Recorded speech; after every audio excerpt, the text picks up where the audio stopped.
This is a moment when the language of war and the language of diplomacy collide in plain daylight. Two rival ceasefires have been announced, each side casting its pause as the only sensible one and the other side's proposal is a publicity stunt. The result is a dizzying, dangerous choreography, parades on one calendar, funerals on another, threats traded and the gaps between. President Vladimir Putin's government told the world this week that Russia would observe a unilateral pause in hostilities on May 8 and 9, the dates around which Moscow stages its annual Victory Day commemorations. The announcement came from the Russian Defense Ministry and was framed as a courtesy, a two-day halt, they said, so the country could mark the defeat of Nazi Germany without the sky raveling with incoming fire. But the Defense Ministry did not merely offer silence. It attached a warning of violence. The ministry's statement said, in effect, that any attempt to carry out criminal plans to disrupt celebrations of the 81st anniversary of victory in the Great Patriotic War would be met with a retaliatory response. The blunt implication was that Ukraine could not and should not try to interfere with Moscow's public ceremonies. The language was unambiguous. Hold your fire or face the consequences, President Volodymyr Zelensky answered by setting out a different logic. Kyiv said it would declare its own pause, not to match Moscow's dates, but to start earlier. Officials in Kyiv framed their truce as a humane, local measure to try to protect civilians amid another escalation in strikes. The Ukrainian proposal began on the night of May 5-6, with officials saying it could help quiet the front and open a breathing space for people under bombardment. But the two offers were not a handshake. They were a standoff. Kyiv made clear it would not time its ceasefire to suit a Russian holiday, as President Zelensky put it in blunt terms, and as his words were later reported at a press stop. Zelensky said, we stopped missile and drone strikes on Ukrainian cities and communities one day before the parade, for example, and say, let's have a ceasefire for one day, not serious, to give them a chance to celebrate a holiday. Not serious, to give them a chance to celebrate a holiday. We don't have holidays. We apologize for this because of Russia, because of their attacks. So we give them a holiday, and the morning after the 9th, they pound us again, separate loads of raw lines, and they cut to an obvious grievance. Kyiv cannot credibly be asked to calibrate the tempo of its defense around the Kremlin ceremonies. For Ukrainian leaders, the point is not symbolic. It is practical and political. A pause negotiated with Russia as the main interlocutor, or one announced unilaterally by Moscow, carries no assurances for civilians who have been repeatedly targeted. The clash of ceasefires came against a grim backdrop of fresh bloodshed. In the northeastern Kharkiv region, early on Monday, a Russian ballistic missile struck the town of Mer. Local officials and journalists at the scene described bodies covered on the street and shops and cars damaged by blasts, with at least 7 civilians killed and dozens wounded. In southern Zaporizhzhia, regional authorities said another strike hit the village of Vilnyansk, killing a married couple. The tally of deaths and injured, even as both sides write ceasefire on calendars, is a reminder of how quickly a lull can evaporate into renewed carnage. On Russia's side of the border, governors reported that Ukrainian drone strikes had struck populated areas too. In Belgorod, regional authorities said a civilian died after a drone hit a border area. In Moscow, the city's mayor reported a drone struck a high-rise in a wealthy neighborhood. Each side pointed to cross-border attacks as evidence that a unilateral pause could not be trusted. The narrative doubled down on the central destructive reality of a war where weapons and targets flow both ways. And there was new analysis to put the front lines in context. Independent monitoring groups and think tanks tracking the ground say the dynamics at the front have shifted slowly but noticeably.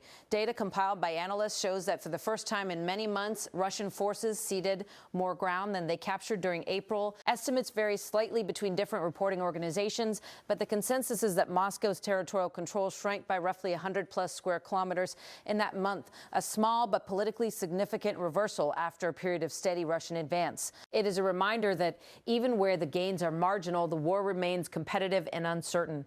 All of this is played out while high-level diplomacy has been strained. Western mediation efforts led by the United States and European partners have been complicated by shifting priorities. Washington and several capitals have also been drawn into the crisis in the Middle East and confrontations in the Strait of Hormuz. RMUs and beyond, that reallocation of diplomatic energy has left a vacuum in which ad hoc one-off moves like a unilateral ceasefire announcement can take on outsized significance. At the same time, Kyiv's leaders complained they had not been formally briefed on some of the diplomatic tracks that reportedly included Ukraine only as an afterthought. President Zelensky said there had been no direct official communications explaining how a proposed pause that had reportedly been discussed between the United States and Russia would be implemented on the ground, a telling breach of protocol if true. That feeling of being bypassed feeds domestic resentment. Ukrainians do not want life and death decisions to be negotiated without their active participation. The human fallout was on full display. Emergency crews in Merefa pulled victims from wreckage. Families wrapped bodies in sheets. Hospitals filled with the wounded, from the elderly to very young children. Local governors describe these scenes that will not be forgotten. Lives interrupted on ordinary streets by high explosive weapons designed for battlefield precision, but used again and again against civilian infrastructure. And there are wider consequences, too. Ukrainian forces continue to strike back at Russian logistics and energy targets with long-range missiles and drones. Those strikes have disrupted oil production, harbors, and other facilities, adding pressure on the Russian economy even as Moscow sustains its military effort. Russian officials have accordingly tightened internal communications controls and even temporarily restricted some satellite communication services in parts of the theater. The dueling ceasefires also expose an uncomfortable fact. Parades and pageantry have political purposes. Victory Day matters in Russia in a way that goes beyond ceremony. It is a central pillar of the Kremlin's domestic legitimacy, and for the leadership, it is perilous to allow any disruption. That is why Moscow's defense apparatus framed its pause as essential for celebratory calm and warned of a hard response to any perceived provocation.